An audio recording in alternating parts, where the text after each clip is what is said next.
Alors pourquoi, avoir, construit, un temple de Vénus quand Jules César, devenu chef tout-puissant de Rome, décide de faire des grands monuments, et de nouveaux monuments, sur le forum?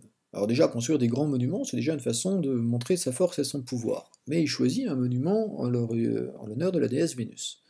Alors nous, on sait, et nous l'avons vu, que la déesse Vénus est importante pour les Romains. C'est la mère d'Énée, le héros troyen qui va s'installer dans le Latium, et dont les descendants, Romulus et Rémus, vont fonder la ville de Rome en 753 avant Jésus-Christ.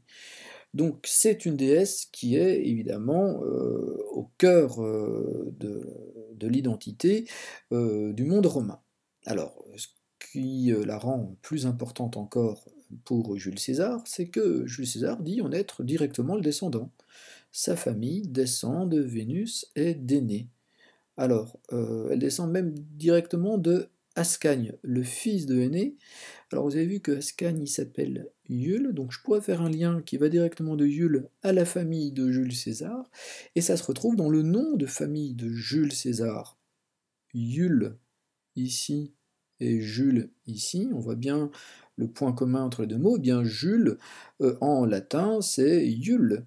Et la famille de Jules César, c'était les Iuli. Quand on dit Jules César, en fait, le nom de famille de Jules César, c'est Jules.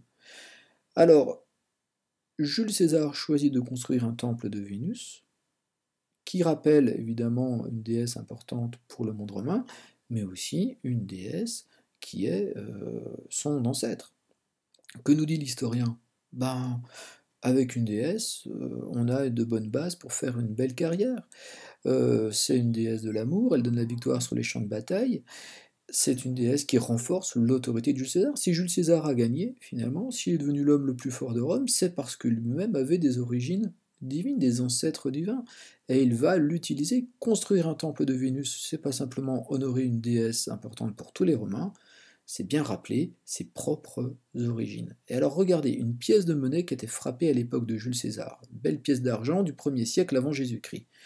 Alors je ne sais pas si vous avez reconnu le personnage. Déjà, première chose, on voit qu'il y a le nom de Jules qui est écrit ici, Caesar, c'est César, et on y voit un personnage masculin, musclé, portant un autre personnage, peut-être l'avez-vous reconnu, c'est Aîné, qui porte son père.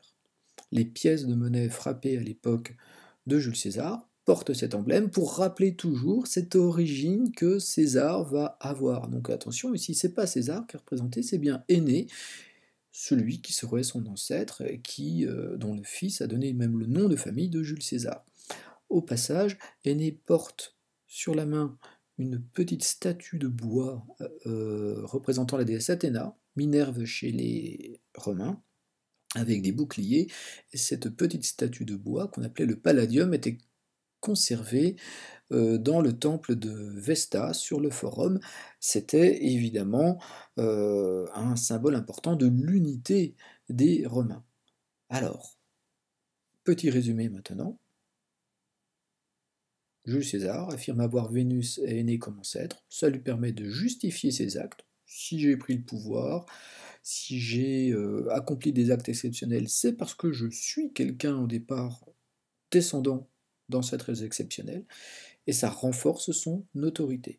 Donc on va utiliser l'architecture, avec des places comme le Forum de César, on va utiliser les pièces de monnaie pour toujours rappeler aux autres Romains, dont certains sont superstitieux et vont être sensibles à ces arguments, que Jules César n'est pas un homme comme les autres, et qu'il était donc destiné à avoir un rôle important et exceptionnel dans l'histoire du monde romain.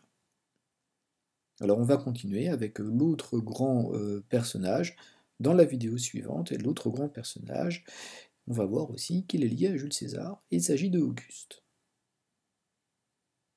N'oubliez pas de noter ce petit résumé.